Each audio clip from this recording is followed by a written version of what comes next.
Lara from Lara's Canine Solutions. We're a boarding, training, and breeding facility in New Braunfels, Texas. And I'm here today to show you how to desensitize a dog to touch. This dog here, we're going to call him Frank. Frank is afraid of being touched. He's been in foster care since he was a puppy with a lot of other dogs. So he's very comfortable with other dogs, looks very relaxed and normal in the yard. But when you go to touch him, he's very, very defensive. He's very worried that something's going to happen. So he's learned that if he just goes straight to biting, that no one will touch him. And so this learned behavioral pattern is not going to help him find a home. And there's really nothing wrong with him other than he just really hasn't been touched. So we're going to start. You see, I'm going to touch him with something else first, so I'm not startling him. And I'm sitting, so I'm putting a little bit less pressure on him than if I was standing over him. It's much worse if he sees you coming. And you can see he does a little bit of rapid eye movement, which says that he's anticipating that that's not going to be happy. You can also see just from me touching him for a few seconds, he's already started shaking. So he's definitely got some fear, and he's trying to keep it together. I've already trained him on his obedience. He does that lovely. So now we need to shift him into being a dog that's capable of trusting people and anticipating that touch is going to be a good thing. Okay, here's Frank up on the table. The first time that I got Frank up on the table, he was terrified. He was terrified to come up the stairs. He didn't know he could do that. And he was crouching on the table, gripping it like gravity was going to stop and he was going to fall 500 feet. His ability just to sit up straight today and look around, he's still ignoring me because I'm the biggest stress because I'm touching him. Hi, baby. We're going to start with a muzzle. This is a Jeffco. And when you're doing the muzzle, you never want to attack their face with it. You always want to tip low, come right up, and it comes right up around the ears. And then we're immediately going to tell him how beautiful he looks because he doesn't know how he looks. Oh, you are so handsome. You are so handsome. Good job. As soon as I approach, I don't know if you noticed, but his eyes just dilated, just like that. Good. He's very worried about the strong eye contact. But if he's going to be in a human home, he needs to get used to that. We show our teeth, but we're smiling. We're not snarling. So first I want him to stand. So I'm just going to take my fingers just like this and at that angle and just gently put pressure between the stomach.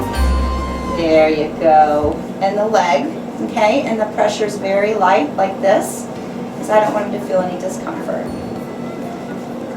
Good job. So this is his third time on the table. When we're messing with him, we want to make sure that we're never grabbing and that we ourselves are very relaxed. I like to put the leash over my shoulder so that if I need it, my hands can find it right away. Good job. So we really need to start stimulating that nervous system with some firm touch.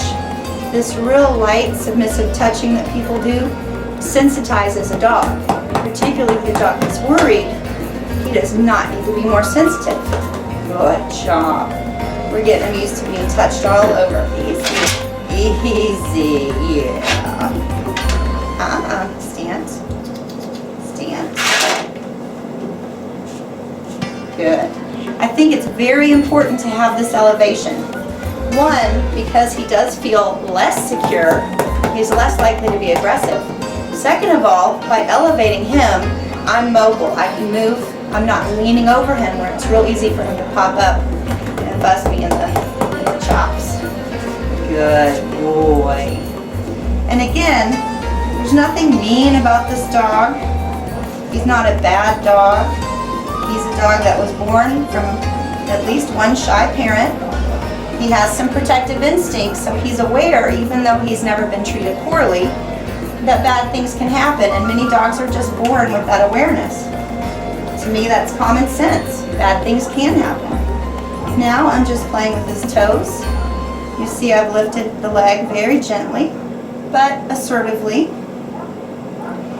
And here's where we start working in some relaxation.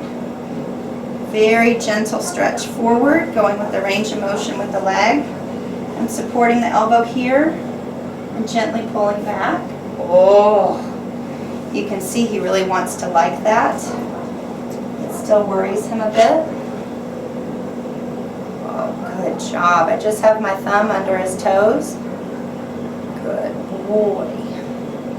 That's nice. We want to make sure that our voice and the rhythm of our touch is supporting the energy that we want. I want him to be calm and relaxed and feel safe. So I'm not going to say, oh, good boy, this is a good job. Okay, I'm not going to have a submissive tone. I'm also not going to have any growling in my voice. Just a calm authority. When I touch him, I'm sure of what I'm doing. Yeah.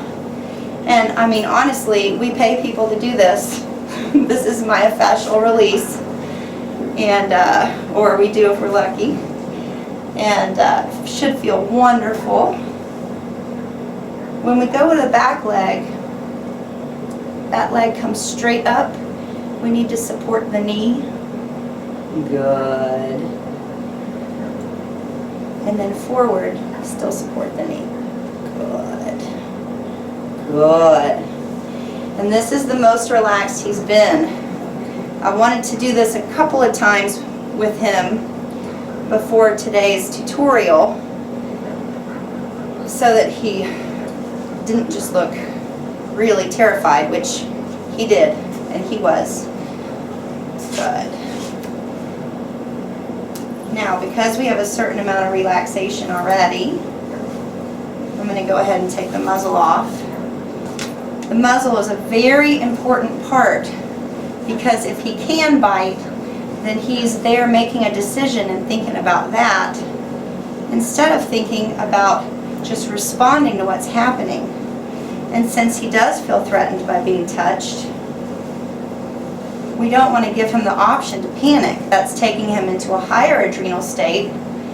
I want him to be like, okay, I can't bite, I can't jump off the table. What other choices do I have? If I keep him here long enough for him to relax every time, then that relaxation is going to happen faster and faster. And you can see now he's starting to want to take comfort from me. Good job. Because he's very worried about the approach. And I only do this when he's calm. I'm really going to try to hit those buttons. Good job. He sees the hand coming. The hand's on top of his head.